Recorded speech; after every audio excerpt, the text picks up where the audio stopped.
There's four main scenarios, or the most common reasons why people refinance, and we're going to go over that in this video. So hey, if you find any of this information helpful, hey, do me a favor, hit that subscribe button, hit that like button, and will help us out that way.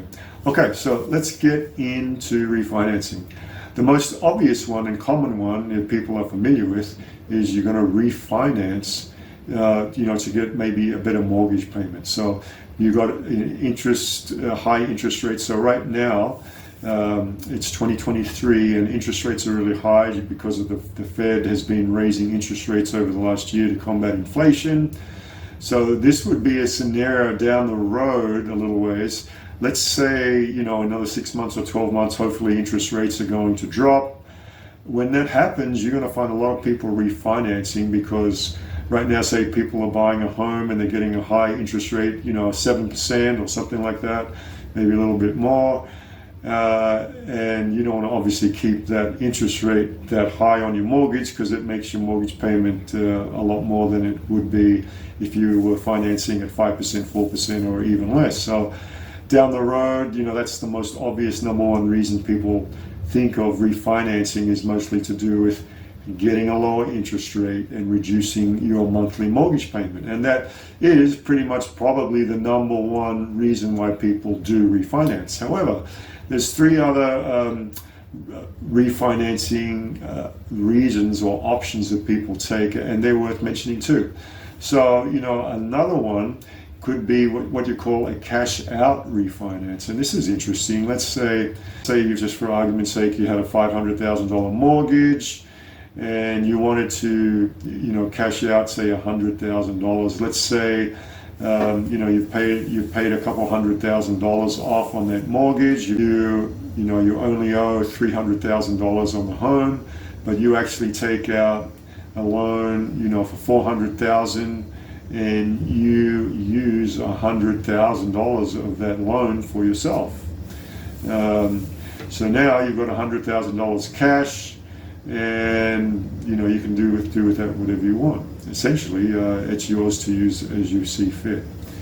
Your loan, but you refinance it for $400,000. What that's going to do is it's going to pay off your existing $300,000, but it's going to leave you an extra $100,000 surplus in that new loan, which you're going to be able to use for whatever purposes. It could be anything from maybe you're going to do a major restructure of the home, remodel it, or some people buy boats and cars and do all vacations and do all kinds of things.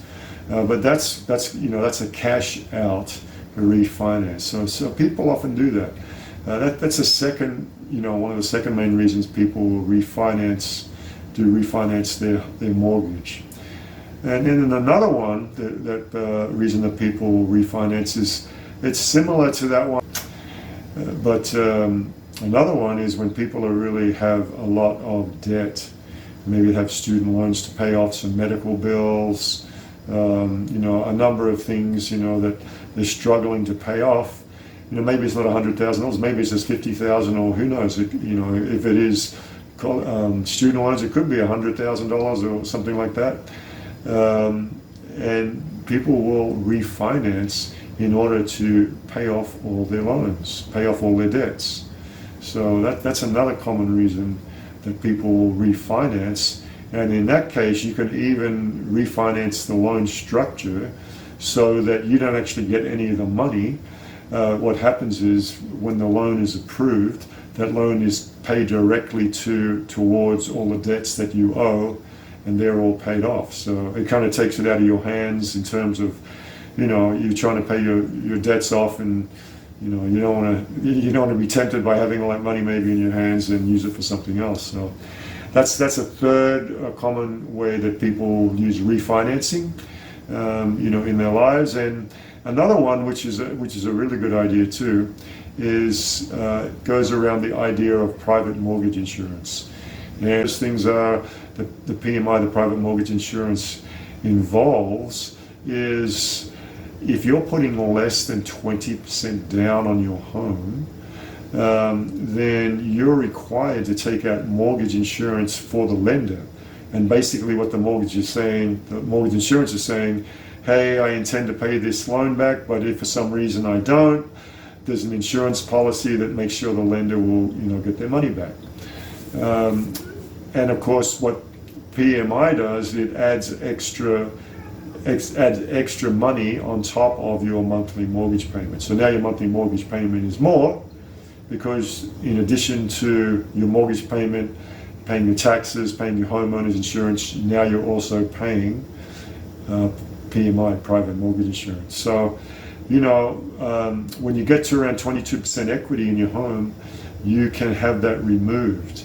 So in other words, you refinance, you get a little extra money in the loan, and you put that money to paying off your equity so that you can now remove the private mortgage insurance.